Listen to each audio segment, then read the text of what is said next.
On est rendu à la leçon 23 où on va apprendre à calculer les quantités d'engrais à peser pour préparer des solutions. On a parlé dans la leçon 21 et 22 des engrais de synthèse complets. On a vu les formes d'engrais à la leçon 21, granulaire, soluble, liquide, dégagement progressif. Et on a parlé d'application d'engrais à la leçon précédente, à la leçon 22. On a tout ce qu'il faut pour aborder ce sujet-là.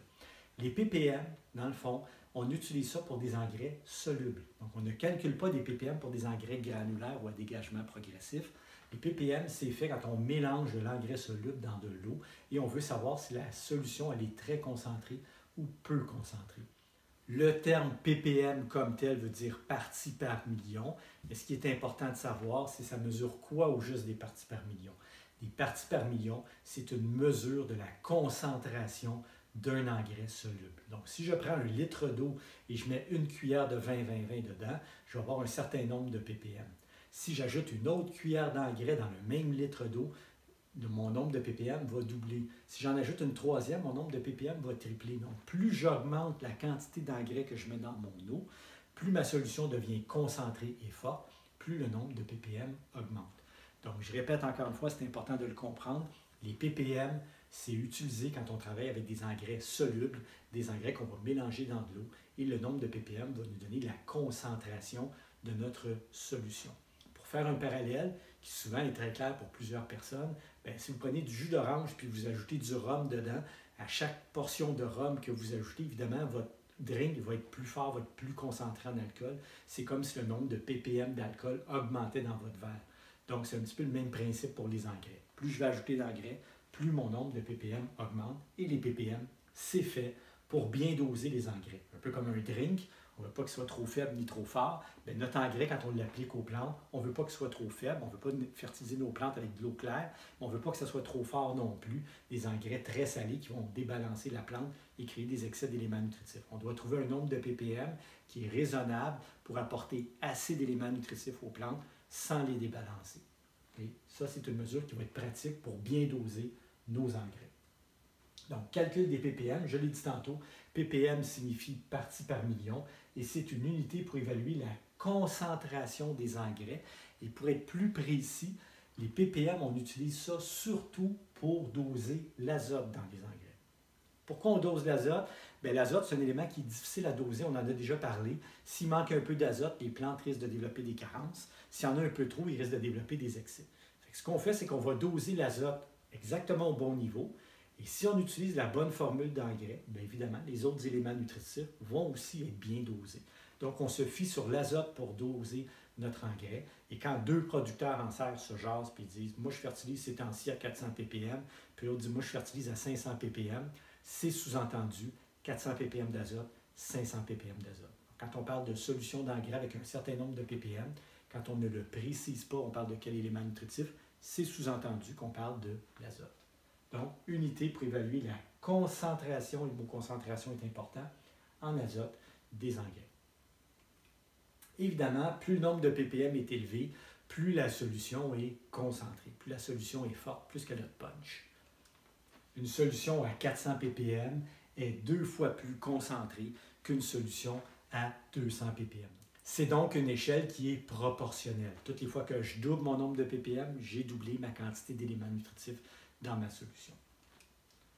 Guide général pour la fertilisation avec des engrais solubles. Donc, avoir un guide un petit peu, je rentre dans une serre, je suis au mois d'avril, à combien de ppm je devrais fertiliser, j'ai besoin d'avoir des références. Donc, ce que je vous donne là, c'est des références générales qui devraient vous guider pour établir le nombre de ppm qui est raisonnable selon la période de l'année où on se trouve, selon les conditions de croissance. Évidemment, en été, les conditions de croissance sont bien meilleures qu'en hiver parce que les journées sont plus longues et le soleil est plus fort. Donc, le nombre de ppm devrait être en proportion. On va donner des engrais plus concentrés en ppm l'été que l'hiver, évidemment.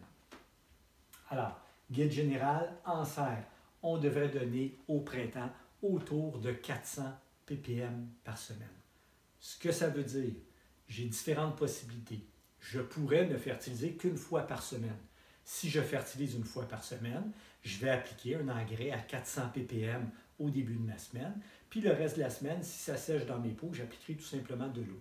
La semaine suivante, je vais revenir avec une autre solution à 400 ppm. Donc ça, c'est une façon de fertiliser 400 ppm par semaine en un seul arrosage. Mais je pourrais aussi dire, j'arrose 4 fois par semaine dans mes serres, je vais donner 4 fois par semaine 100 ppm. 4 fois 100 ppm, au bout de ma semaine, mes plantes ont reçu leur fameux 400 ppm. Quelqu'un pourrait dire, je veux faire différemment. Moi, je veux fertiliser une fois, mettre de l'eau une autre fois, fertiliser, mettre de l'eau. Si j'arrose 4 fois dans ma semaine, je vais faire une première fertilisation à 200 ppm, une autre à 0 avec de l'eau, une autre à 200 ppm, puis une autre avec de l'eau. 200 ppm plus 200 ppm, j'arrive à mon 400 ppm à la fin de la semaine. Donc, il y a plein de possibilités. Mais quand on est au printemps dans une serre, nos plantes devraient recevoir à peu près 400 ppm par semaine, qu'on le donne en une fois ou qu'on le fractionne en plusieurs applications. C'est une question de choix. L'été, 600, 800 ppm, donc on augmente les dosages d'engrais, évidemment parce que l'été, les conditions de croissance sont extraordinaires. Il fait chaud, il fait beau, il y a beaucoup de lumière, les journées sont longues, les plantes poussent vite, donc elles ont évidemment besoin de plus d'éléments nutritifs. Et encore une fois, je pourrais donner le 800 ppm d'un seul coup ou le fractionner en plus d'une application. L'automne, on redescend tranquillement, les journées commencent à raccourcir, le soleil est un peu moins fort, on redescend aux conditions de printemps à peu près 400 ppm par semaine. Et évidemment, on ne passe pas de l'un à l'autre. Fait que je suis au printemps, je suis à 400, je ne passerai pas tout à coup à 800.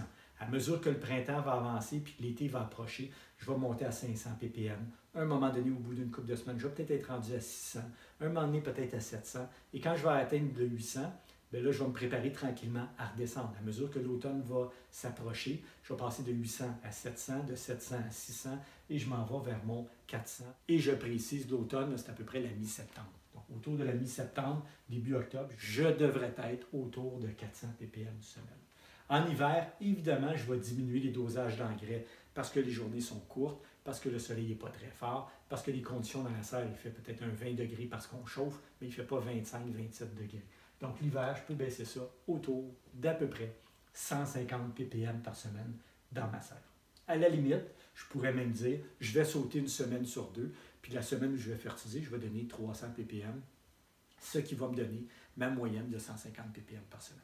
Et quand se termine l'hiver, je vous dirais dès le mois de février, les journées commencent à allonger un petit peu plus, on va recommencer tranquillement à se diriger vers le 400 ppm semaine. Donc ça, c'est des guides approximatifs. Évidemment, si vous avez des plantes plus gourmandes, vous allez doser un petit peu plus haut. Si vous avez des plantes moins gourmandes, vous allez doser un petit peu plus bas, mais ça devrait ressembler à peu près à ça.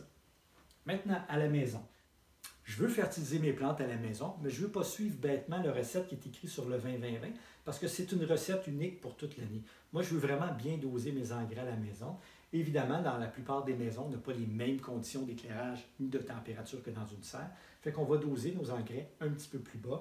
Je vous dirais à peu près la moitié de la dose. Donc, le printemps autour de 200 ppm semaine, l'été autour de 400, l'automne autour de 200 et normalement l'hiver, on n'en donne pas du tout. Bien sûr, si nos conditions à la maison sont particulièrement bonnes, on a des belles grandes fenêtres au sud, c'est très bien éclairé, bien, ça se pourrait qu'on monte un petit peu plus haut, qu'on s'approche pratiquement des conditions de serre. Ou l'autre exemple, si par exemple je prends mes plantes l'été et je les sors à l'extérieur, je les mets sur un balcon très ensoleillé, bien, je ne donnerai pas 400 ppm, je peux donner pratiquement le 800 ppm qu'on aurait dans une serre.